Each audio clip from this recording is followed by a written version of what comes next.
ई way bill के अंदर दो बड़े अपडेट किए जा रहे हैं। आपको पता है नोटिफिकेशन नंबर 78/2020 इशू की गई थी, जिसमें कहा गया था कि आपको 4 डिजिट और 6 डिजिट एचएसएन कोड मेंशन करना जरूरी है।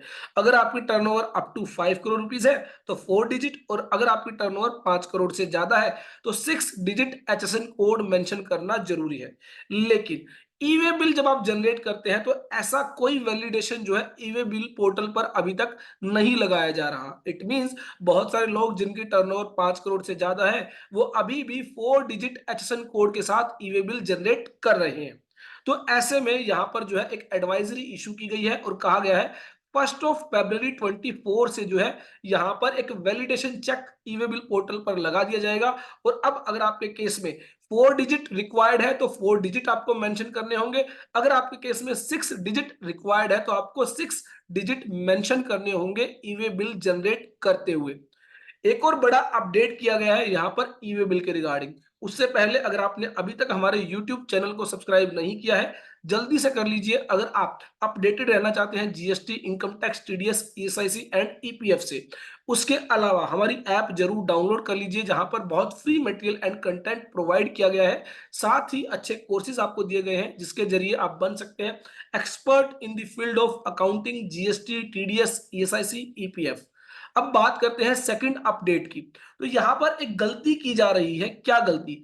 जब ई वे बिल जनरेट किया जाता है तो बहुत सारे लोग क्या करते हैं, सॉरी, जिनके केस में ई इनवॉइसिंग की रिक्वायरमेंट है, 5 करोड़ से ज्यादा टर्नओवर है, ई इनवॉइस जनरेट करना है, तो वो लोग क्या करते हैं, ई इनवॉइस तो जनरेट कर देते हैं, या तो ई वे बिल जनरेट करना भूल जाते हैं, या फिर ई इनवॉइस जनरेट करते टाइम ही आपको ऑप्शन दिया जाता है कि ई वे बिल साथ के साथ ही जनरेट कर दिया जाए। अब बहुत सारे लोग क्या करते हैं, वहां पर ई वे बिल जनरेट नहीं करते, सेपरेटली अलग से ई वे बिल जनरेट करते हैं। और बहुत बार ऐसा हो जाता है कि दोनों ही ई इनवॉइस और ई वे बिल के अंदर अलग अलग अमाउंट्स जो है आपकी एंटर हो जाती है, जिसकी वजह से वहां पर मिसमैच आ जाता है। तो यहाँ पर पोर्टल पर जो है एक वैलिडेशन यहाँ पर लगाया जाएगा। गवर्नमेंट ने कहा है कि अब ई इनवॉइस जनरेट करते हुए ही आपको ई वे बिल जनरेट करना होगा, आप अलग से जाकर ई वे बिल जनरेट नहीं करेंगे। ऑलरेडी ये फैसिलिटी दी गई है, जब आप ई इनवॉइस जनरेट करते हैं वहीं से आपको ई वे बिल जनरेट करना होता है। ये जो लिंकिंग फैसिलिटी होती है इसकी वजह से क्या होता है, आपकी जो रिटर्न्स है उनको बहुत जल्दी प्रोसेस कर दिया जाता है, बहुत जल्दी जो है वैल्यू जो है आपकी ई इनवॉइसिंग और ई वे बिल के जरिए वहां पर अपडेट कर दी जाती है। लेकिन जहां पर लोग अलग अलग ई इनवॉइस अलग बना रहे हैं, ई वे बिल अलग बना रहे हैं और अमाउंट्स का मिसमैच आ रहा है, वहां पर प्रॉब्लम क्रिएट हो रही है।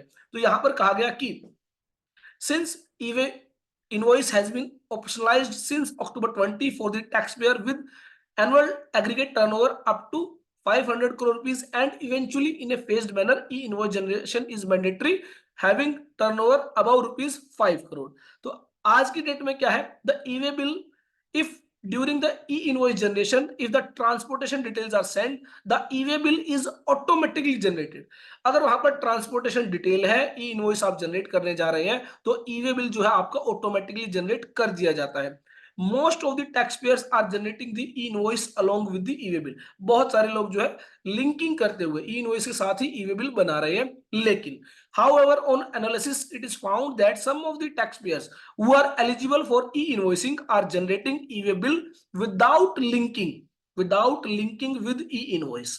वो ई इनवॉइस अलग बना रहे हैं और ई वे बिल अलग बना रहे हैं, जिसकी वजह से क्या हो रहा है, बहुत बार in some of the cases the invoice details entered separately under e-way bill and e-invoice are not matching। कोई ना कोई गलती कर देते हैं, ई इनवॉइस में अलग डिटेल एंटर हो जाती है, ई वे बिल में अलग डिटेल एंटर हो जाती है और वो आपस में मैच नहीं हो पाते। तो जिसकी वजह से क्या हो रहा है, मिसमैच आ रहा है। तो यहाँ पर 1 March 2024 से e way bill generation will not be allowed without e invoicing. तो जहां पर भी ई इनवॉइसिंग एप्लीकेबल है वहां पर विदाउट ई इनवॉइस आप ई वे बिल जनरेट ही नहीं कर पाएंगे। एक और वैलिडेशन चेक ई वे बिल पोर्टल पर लगाया जा रहा है। अगर आपको ई इनवॉइस जनरेट करने की रिक्वायरमेंट है तो जब आप ई वे बिल बनाने जाएंगे तो पहले आपको ई इनवॉइस बनाना होगा और उसको लिंक करना होगा। तो ये जो है यहाँ पर एक नया कंप्लायंस, जो बेसिकली कह लीजिए नया वैलिडेशन जो है ई वे बिल पोर्टल पर लगाया जा रहा है। However, e-way bills, other transactions such as B2C and non-supplies will function as usual। क्यों? क्योंकि वहां पर ई इनवॉइस जनरेट करने की जरूरत नहीं होती, तो ऐसे में ई वे बिल जैसे आप पहले जनरेट कर रहे थे वैसे ही करेंगे। बस जहां पर ई इनवॉइस जनरेट किया जा रहा है वहां पर आपको क्या करना होगा, अब ई इनवॉइस को लिंक करते हुए ही ई वे बिल जनरेट करना होगा, सो दैट किसी तरह का भी मिसमैच यहाँ पर अराइज ना हो। तो ये बेसिकली दो अपडेशन किए जा रहे हैं ई वे बिल के अंदर। 1 February 24 से 4 डिजिट 6 डिजिट जो भी आपके केस में रिक्वायर्ड है वो आपको रिपोर्टिंग करनी होगी at the time of generating E way bill. And secondly, अगर आपके केस में ई इनवॉइसिंग एप्लीकेबल है तो आपको जो ई वे बिल जनरेट करना होगा वो ई इनवॉइसिंग को लिंक करते हुए ही ई वे बिल जनरेट करना होगा। आई होप मेरी यह वीडियो आपके लिए यूजफुल होगी। देखते रहिए, लाइक करते रहिए हमारे यूट्यूब चैनल को, और ढेर सारे ऐसे ही अपडेट्स के लिए keep liking, keep sharing, keep subscribing all about taxes.